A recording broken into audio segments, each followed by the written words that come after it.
What's up you guys, Sasha here. From when we're young, through school, through your university or college, through your whole working lives, we're told a job is what you need in order to make it in life. A job is secure, a job is safe, a job pays you a monthly wage which is the same every single month irrespective of anything. It provides stability, it gives you that security to know that next month you're going to be able to afford to keep living. It is the one way to ensure that things keep flowing. Except, are all of these things really true? Are all of these things going to continue happening in the future? Let's talk about it.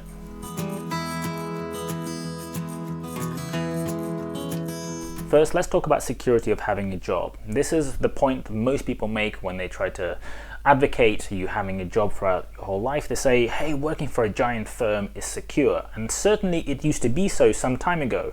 In the past, people would join a big company that would work there their entire career from when they're 18 until they're 60, 65, and then they will retire on a gold-plated pension, and things will be pretty smooth. Except today, the situation is just not the same. People don't have jobs for life. People do jobs for 2 or 3 years before they have to move on for various different reasons. Companies are finding it easier and easier to offload people, replace them with other people, replace them with cheaper people, find people in a different country, in a different continent to do the same job for far less money. They use any excuse from economic downturn to legislation changes to anything else, whether it does actually affect their performance or not, to go and make redundancies because costs are a big deal. When you have a job, you can lose it on any day of any week of any year, and the worst thing is you have absolutely no control over it.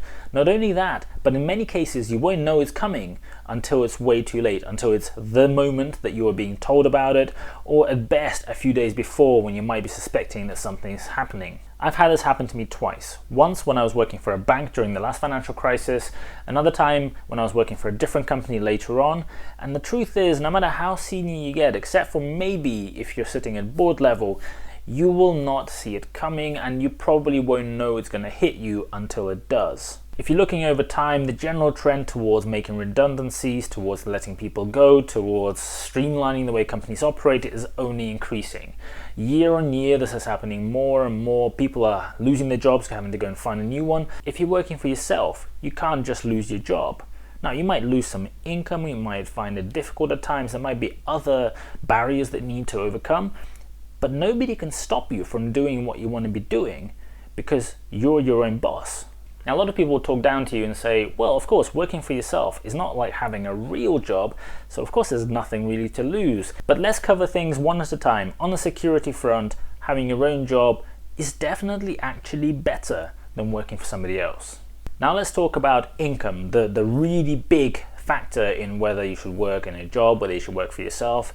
And the truth of the matter is, if you're working for somebody else, there are a lot of positives. Every single month you get paid a stable amount of money. It is written in your contract, it's going to be the same no matter whether your company is going through a good time, whether they're going through a tough patch. No matter what's happening in the world, as long as you have your job, your salary continues coming in. Hey, if you've done a good job and your company is performing better than expected, maybe at the end of the year, you're even going to get a small bonus.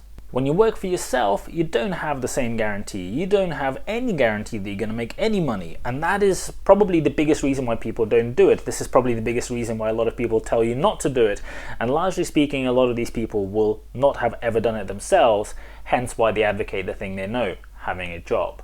But there are 3 really big reasons why on the income front, working for yourself can be a massively better thing than having a job. So let's go through them one at a time. Number 1, if when you're working for yourself, you go through a good patch, if you go through a period when you're making a good amount of money, you found something that you excel at, you find something that is actually earning you a good amount of money, you get 100% of the upside. If you do the same thing in the job, if you find something great for your company, if you double their revenues, if whatever it is that you do, you don't get anything. You still get paid exactly the same amount of money every single month. Maybe in a year or two's time, you're going to get a raise. Maybe you'll get 5%, maybe even 10% if you're lucky. Hey, maybe your bonus is going to be slightly bigger in 8 months' time. If you're working for yourself and you're doing this, you get double the money if you've doubled your income. If you've tripled it, you get triple. That is something you can't ever get in a job, and is certainly a big advantage. Now, there's the obvious downside, which is when you're not making substantial amounts of money, when you're a bit down for a month or a quarter or even longer, you may have to reduce the amount that you pay yourself. You might have to reduce the amount that you are able to spend on other things. You might find it tough going through a patch where things are below your expectations.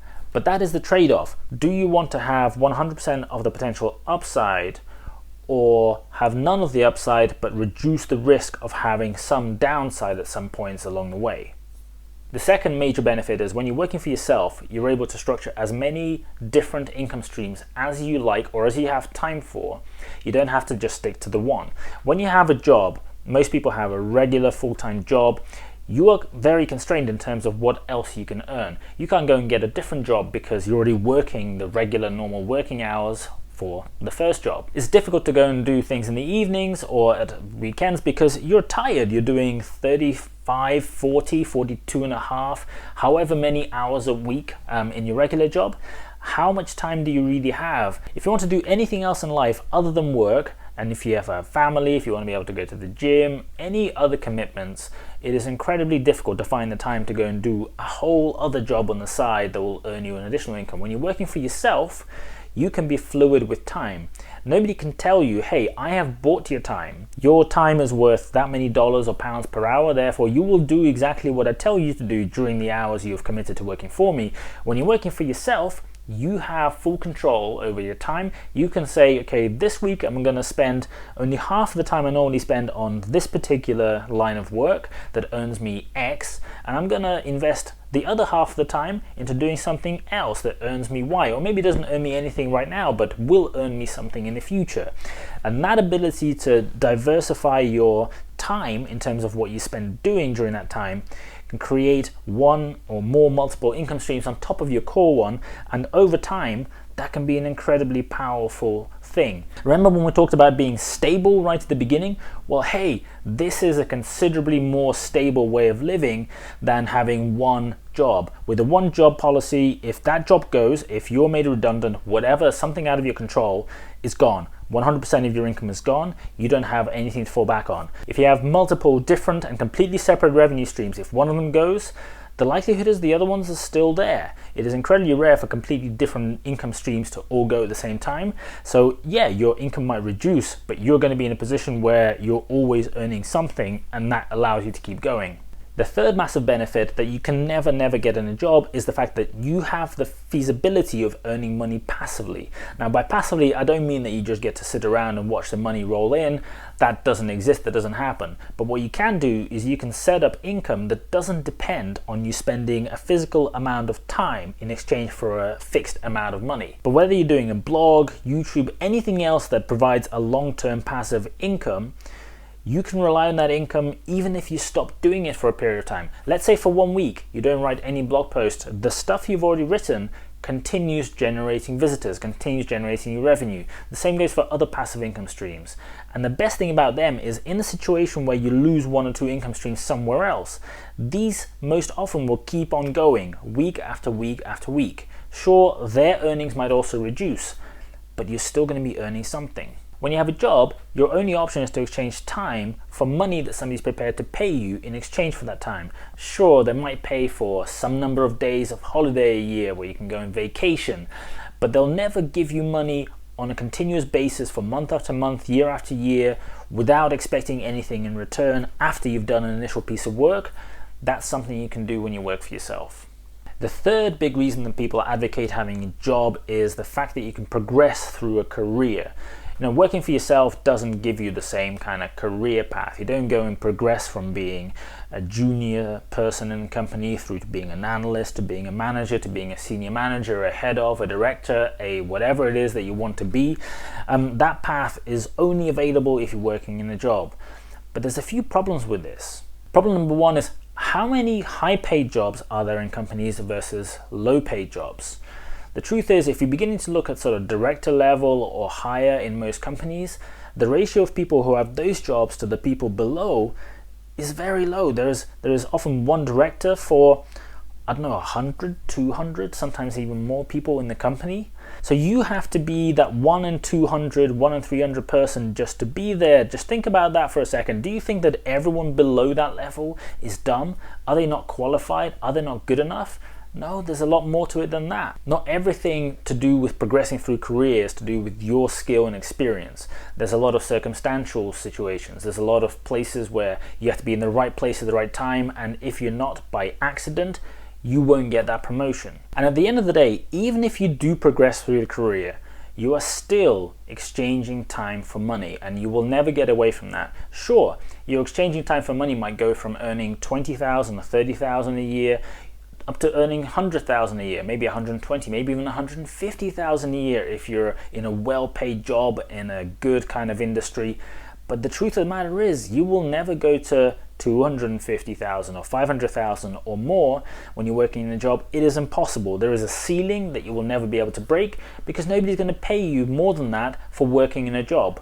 When you're working for yourself, you have the unique ability to scale your income, which is impossible in a job. And what I mean by this is, let's say you've been working hard for a year or 2 years and you've got your income to a particular level. Let's say you're earning £2,000 a month after doing all of that work. If you find one thing that goes and gives you a 20% optimization on something to do with your revenue stream, let's say you're advertising stuff and suddenly you find a way to get 20% higher advertising rates versus what you used to be getting before. The moment that happens, you have increased your income by 20%, and it jumps there and then, and you can continue looking for the next way to optimize, for the next way to improve, for the next way to grow. As you're adding to your portfolio of income streams, expanding the existing ones, as long as you are robust in how you approach it, you're not chasing any short-term, get-rich-quick type schemes, you're usually going to be growing this thing month after month after month. There is absolutely no glass ceiling, and a lot of people tell you there's only so much you can earn working for yourself. There's a glass ceiling because you're just on your own. You don't have a big company behind you. You don't have all those resources. But the truth is, scaling can be done in multiple ways. A lot of companies will scale through hiring lots of people and having very complex organizational structures underneath. But a lot of scaling can be done through being more efficient, through being smarter, through learning and understanding things better. And the next time you do something, you know what to focus on versus the previous time. Those types of scaling factors can increase your income when you're working for yourself considerably over time. So have a think about that. Now, working for yourself is not for everybody. There's a lot more risk because for every up, there is a down.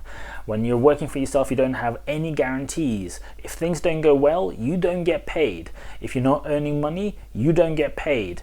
In a company, you have the assurance of always knowing what's coming next month, the month after that, subject to you still having that job, subject to you not being out of work. But even if you are, you can go and get a different job. So there's a lot of benefits to working in companies for people who don't want to have those risks, for people who don't feel that they want to go and jump outside of stuff that they're comfortable with. But if you're interested in other things to do with working for yourself, making more of your money, and growing financial independence over time, make sure you subscribe to this channel. I've got a lot more videos coming out on this topic in the coming weeks and months. I hope you guys found this useful. If you have, please make sure you like this video. We're a new channel and every single like makes a huge difference to a small channel like ours. If you have any questions, if you find anything that you want to see in future videos, please leave a comment below and I'll do my best to answer every single comment that I can see. I'll see you guys later.